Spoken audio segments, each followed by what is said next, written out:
Hello, everybody. Welcome to a brand new episode of Three Man Weave. Jesse Kass, joined by Nican Robinson and Omar Spahi. If you've watched the show, you know them as well.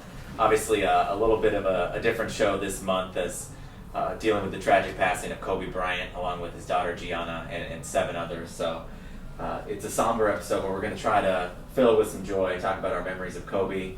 Omar was nice enough to provide us with Kobe gear, so we're all geared up in Kobe Bryant gear, and we're going to have a cheers and a toast to Kobe and dedicate this episode to him. So thank you guys for being here to celebrate the life of Kobe Bryant. Of course, man. It's an honor to be here and remember, to me, my personal greatest player of all time in Kobe Bryant.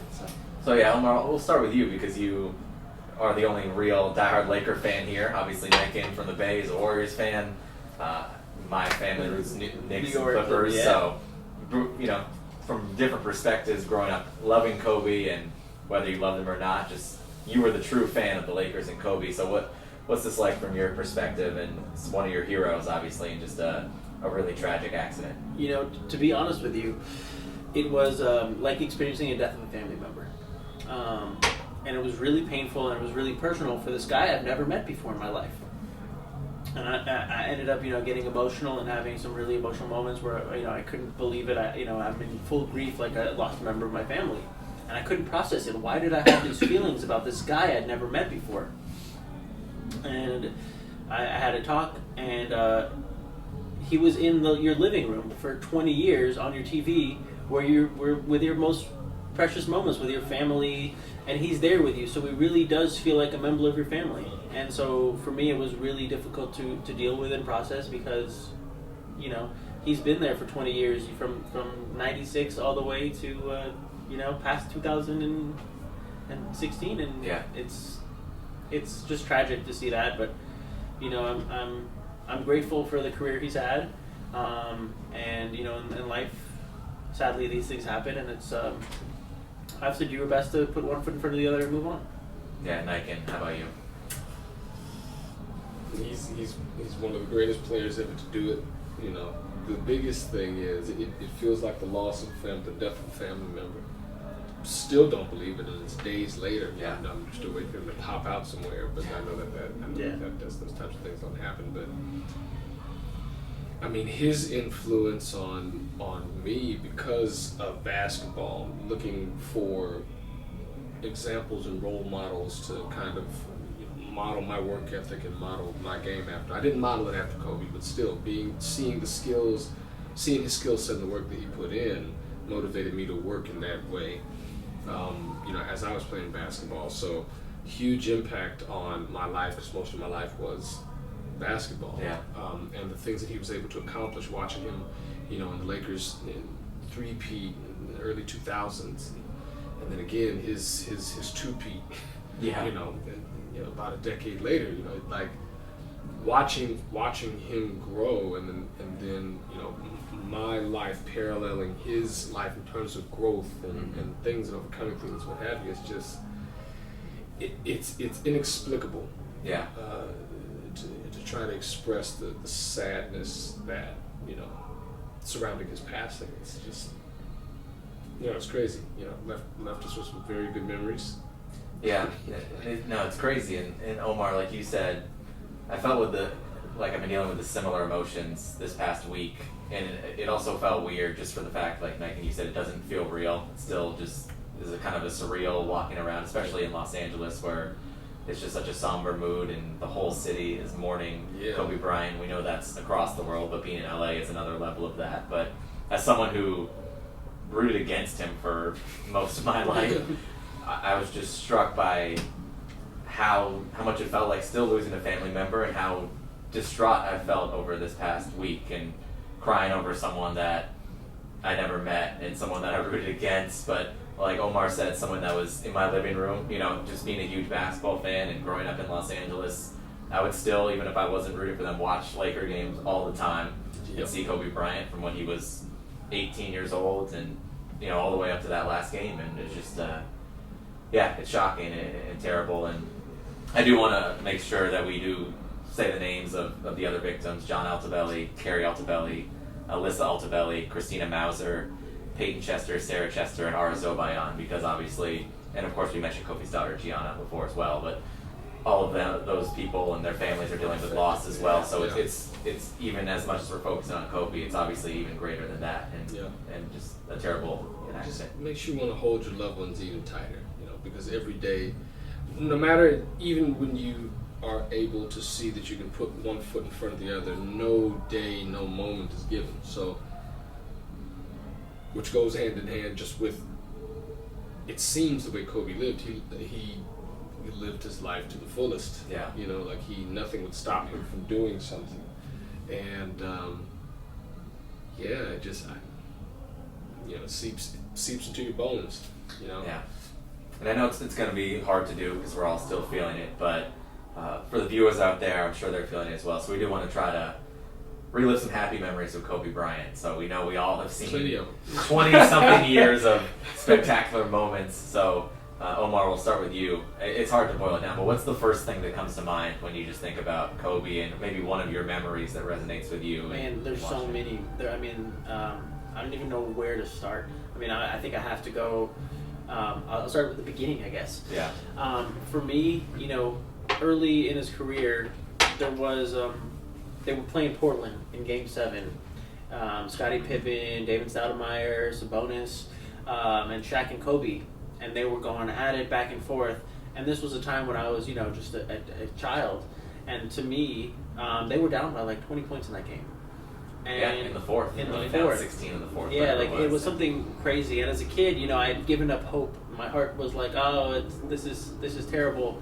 And to see them come back, I think it helped shape who I am. That you can overcome obstacles, you can overcome adversity, and really do that. So when Kobe threw that pass to Shaq and dunked the ball, I remember being a kid and losing my mind, they did it, they actually did it, because that was the play, everything was still in the balance, everything was still could go one way or the other, but after they hit that alley-oop and it was Shaq to Kobe for that that dynamic duo, it really just was such a moment where it just hit me in my heart, where it was I can do anything, and it inspired me to be things that I think are impossible. Sometimes you're down by 16 in the fourth quarter, and you don't think it's possible. But it's just this is real life. It's not a movie. This is something that actually can happen in real life. And to me, that was an important lesson for me to learn and help shape who I am today.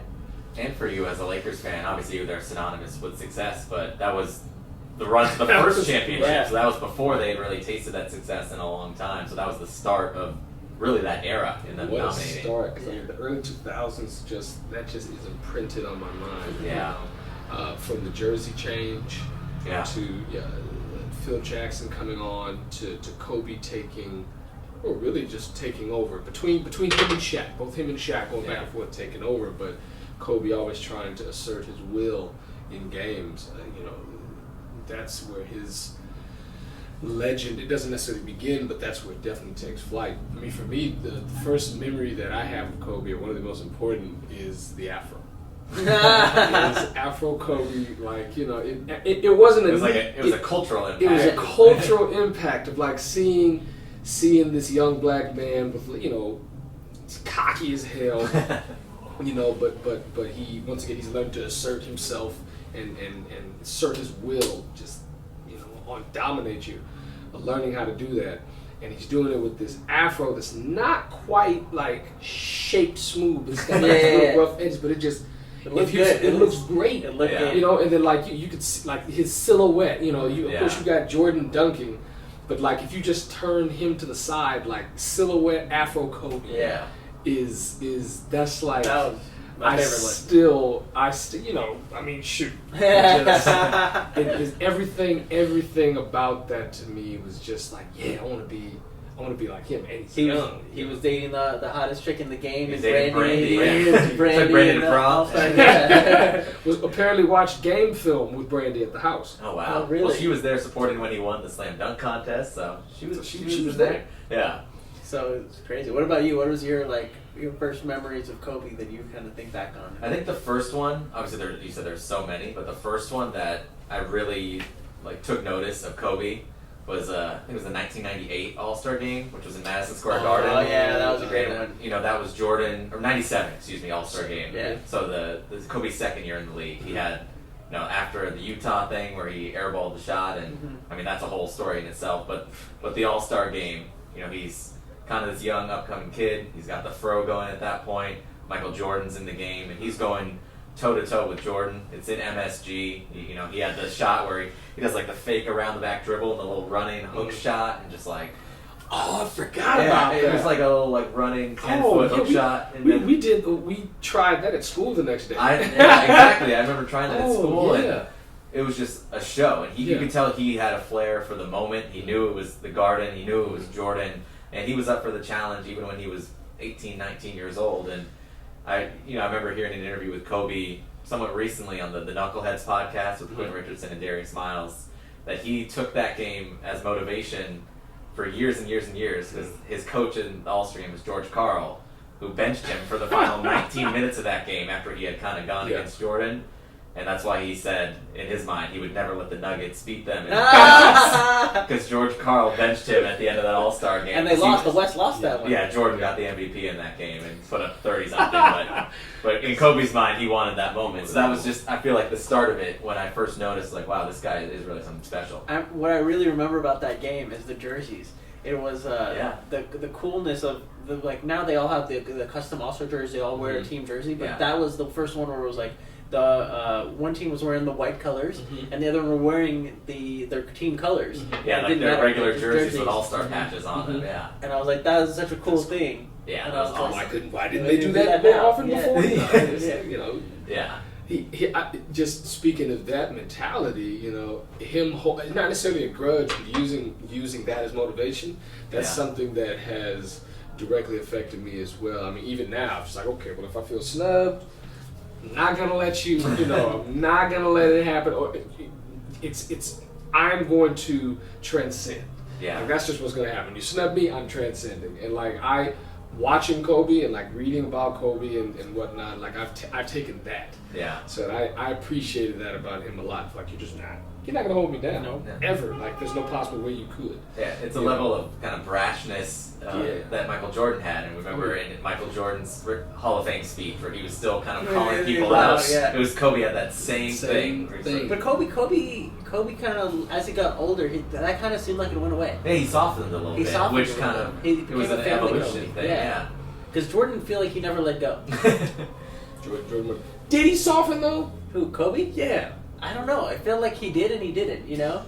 Did he really soften? I think it was the chip on his shoulder, and I really go back to the Kobe and Shaq feud. And for me, I think it was like he wanted people to know it was his team and not Shaq's team. And the only way he was going to do that is to have more championships than Shaq. Do it on his own. And I think maybe once he was able to say, "Listen, I did it. It was my team. I did it without Shaq." Maybe a little bit of that was like, okay, the weight's off. You know, you don't have that chip on your shoulder. You know, comparing yourself to Jordan was, I think, really close at that point. But he's also 5 is what Magic did. 5 is more than 99.9. Yeah. I mean, yeah. Yeah. No, this one's really easy, but the 81-point game, I will never ever forget that. The 81-point game for me is very special. I was at UCLA. I was in the dorm room. Yeah. The game was on. I was kind of watching it the first couple of quarters, and then he started catching fire. Yeah. And my teammate had just come home, and I was just yelling and screaming in my room, just like, "Oh my God!" He says, "Oh no, he's got this. He's got oh no, oh he had another one. Oh, why you take him out? Don't take him out. We can get to 100." I was so excited, so ready to see him break Wilt Chamberlain's record.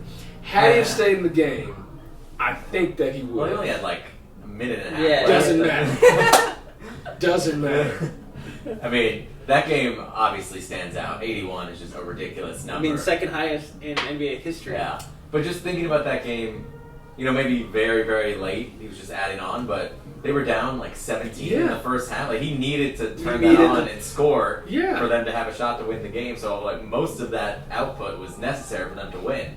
because nobody. Who else did they have on the team? Smush Parker was Smush Parker had the second most points at like 10 or something like that. Nobody was doing anything on that team, so it was like he had to. So it was a partial watch. I was just kind of okay, cool. This game is wow. They lose by 7. Whoa, wait, okay, Kobe, so I will never forget that game. Well, on that note, on that team, there was that year, 2006, when the Clippers were actually really good, and they won in the first round versus Denver. Sorry, Joey, our cameraman, we keep talking about Denver. But they won that series, and if the Lakers had won their series, they would have met in the second round. So I remember paying really close attention. And the Lakers were playing the Suns, and that was the Steve Nash run and gun, 7 seconds or less Suns.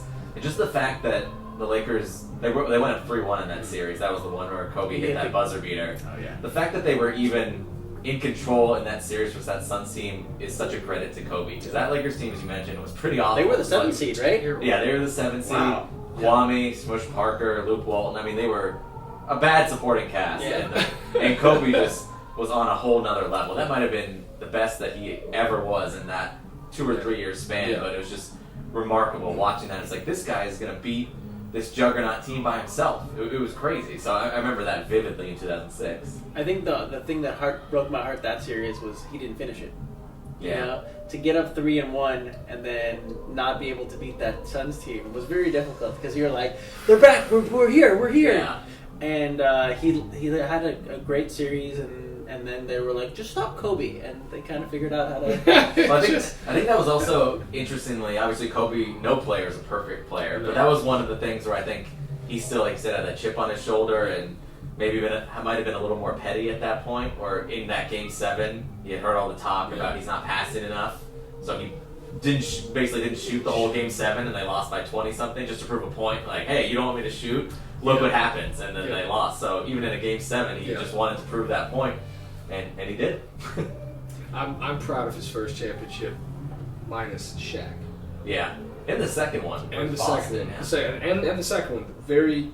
That one was more entertaining than Orlando. First. Yes, Orlando was. Well, if Courtney Lee had made that layup in Game 1, And then it would it'd have be been a whole a different whole other series. thing. But yeah. If LeBron would have been I know. Orlando rocked the Cavs though. So. They really did. But the second final between doing throwbacks between the Lakers and the Celtics and their old East Coast West Coast rivalry was. I'm just super happy, super happy for him. Like, I remember proud. I remember watching that game intensely, and I remember like almost getting to the point of like literally jumping up on top of my seat and yelling and screaming and then like feeling like I'm gonna cry, and then feeling like I remember we were watching it at a bar with some friends here, and when Ron Artest took that 3, everyone in the bar screams out, "No!" And the shot goes in because Kobe was not hot that game. Like he had put up his like standard 20, and like it was a very physical rebound centric game, very slow paced. I think Kobe was one of the people yelling no. Oh, yeah. I'm sure. Shot that. That was a classic no, yes. Good job. I knew it. Thank you, Ron Artest therapist, man. Take those. Yeah. Yeah. No, I was gonna bring up a time in Kobe's career when Kobe wanted to be traded. Yeah. Well, he almost was traded, then he almost left. There was 2 separate things, but go to the When trade. was the time he almost left? Or Well, Jerry West was talking about it the other day. Kobe had verbally agreed. This was before really social media took off and before the DeAndre Jordan thing. It was kind of kept under wraps, but Kobe, when he was pissed off at the Lakers management, had told the Clippers he was signing there in 2004. He said, what? He left the meeting. He said, "It's done. I'm signing. I'm a Clipper." And then Jerry West, his mentor, Jerry West, he relayed this the other day. He told him, not necessarily for the Clippers, but he said, "You can't play for that owner, period." Talking about Donald Sterling. Oh, really? And that's why Jerry West, I guess, talked to him over a 2-day period and just said, under no circumstances can you play for Donald Sterling, because obviously Jerry West was privy to that information and knew what was going on well before a lot of people did. So that was the reason that Kobe ultimately came back to the Lakers and cemented his legacy as one of those guys who stayed with the team the whole time. He was almost with the Bulls as well. Yeah. Almost with the Bulls, and apparently I heard the other day there was a trade agreed upon with the Pistons. Yeah, Really? It was I've never either heard it was this. one of the pairing of Chauncey and Rip or some of their key guys, and Kobe went into Jerry Buss's office and just said, "Hey man, you know what? I don't want to be in Detroit. Like let's figure this out," and they did. So as close as they came to breaking it up, it obviously did not, and he ended up. So I think Kobe talked about that in an interview with. He actually. Was it him or was it somebody? Oh boy, because I was reading about it. I want to say a couple months ago. And I was like, wow, really? Yeah. Whoa. I mean, imagine him going to Chicago. I mean, if him on the Pistons would have been crazy. Yeah, I'm wondering what him and Rasheed Wallace, Tayshaun Ben Prince. Wallace, Oh man, they would have been. I'm not sure if that would have been a team that would have been able to be defeated. Chicago. Depends which Chicago, because of Derrick Rose and Joakim Noah and Boozer and that one where they were giving those Celtics the run for the money. That was one of my favorite playoff series ever. I'm trying to think. Rose didn't come until 2008, so he might not have been there yet. But I'm trying to think who was on. I thought Rose was MVP around that time. When was Derrick Rose? Well, he was MVP in his second year in the league, so 2009, I think. So. Wow. I don't know because I mean if we're talking 2008, 2009, 2010, Kobe was with the Lakers. He wasn't leaving. Yeah. So I think it was before. I want to say it was. I know Lou Alding was involved, so he was there because he was balling at that point. So I know that was part of it. But and he ended up on the Lakers anyway. Yeah, exactly. Kind of. To do nothing. To do nothing. But Detroit. Oh my God. I know, but it said it was right that Kobe stayed with the Lakers because you think of the key players that always stayed with their franchise throughout their whole career. You think of Kobe as one of those guys, where it's Kobe, it's Derek Jeter, the Yankees, it's Magic Johnson with the Lakers, anything where a guy lasts 20 years. Tom Brady, well, he might leave, but with the Patriots right now. But man, it's crazy because I remember one game. I'm sitting at home, and I must be a kid still, so it was during the first run, and the Lakers were playing the Warriors. Sorry. Oh, that's fine. We love those. We love those games in the Bay. We love those games. The Warriors won plenty. I can plenty happy. Okay. And we were down, I think, by 1 in the final seconds, if I'm not mistaken. And we were down by 2 in the final seconds, and Kobe had to miss the free throw and then get the rebound, and he misses the free throw, gets the rebound, and puts it back in against the Warriors to send the game to overtime or Was that like a close couple it up. years ago? No, this was a while ago. This was like during the first run, if I'm not mistaken. Wow. Shoot, we were so bad at that.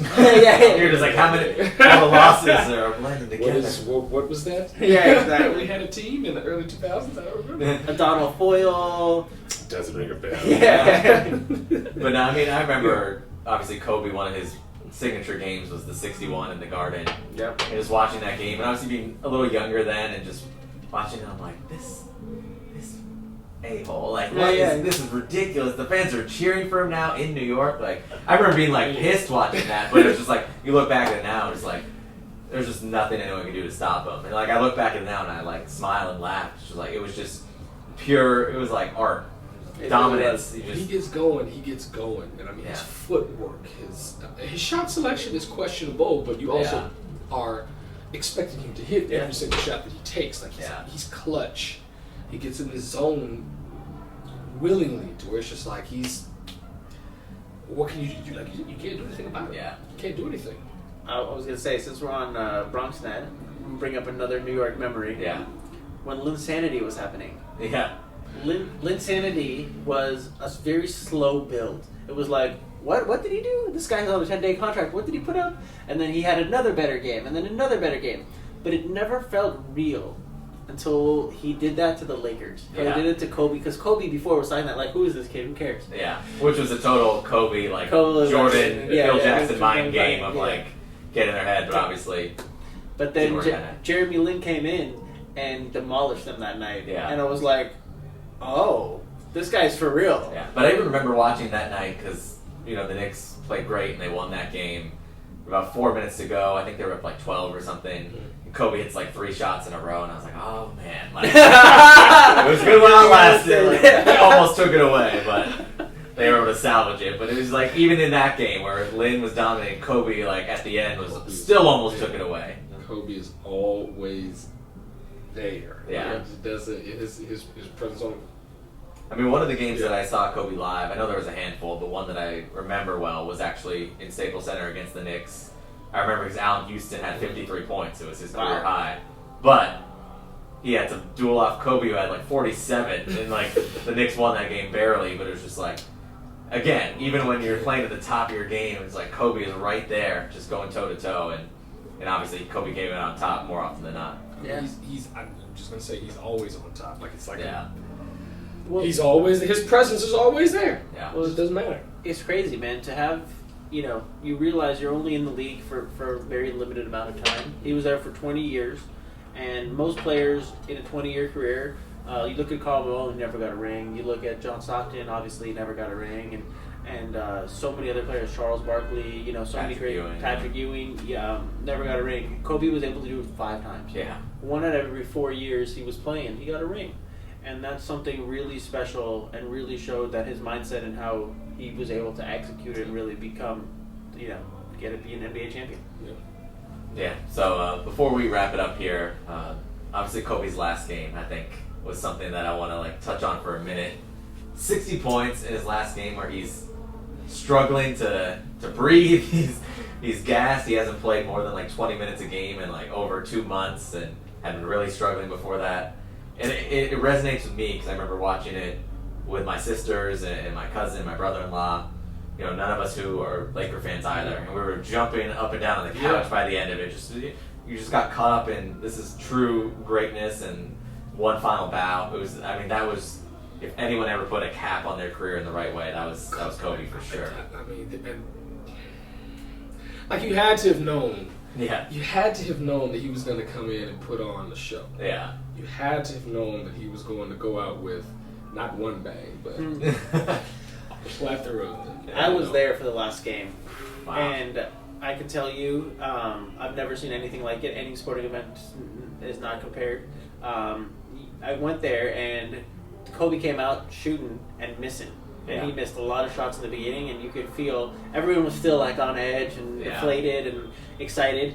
But every time out, there'd be the jumbotron, and it would have 15 people who are all celebrities, former teammates, Laker greats, who would kind of come on and say a little message about Kobe, and the crowd would go crazy. Snoop Dogg and Jay-Z and Kanye West and everybody in the world would go there and do that, and then to come out on top at the end. Yeah. And not only put up the 60 points, but to win. To get the win with a 15-win terrible team, yeah. To get the win. And Utah was going to be the 8th seed. Yeah. Had the things not worked out with the other game, but Utah would have, if they had won and the other team had lost, then Kobe would have been a stopper there to really take one final moment to really say, you can't get past me.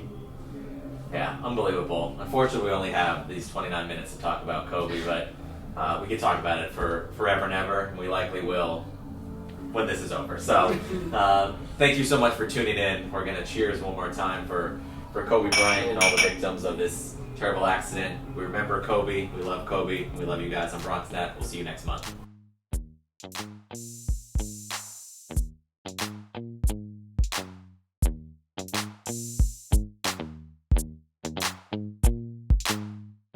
Thank you.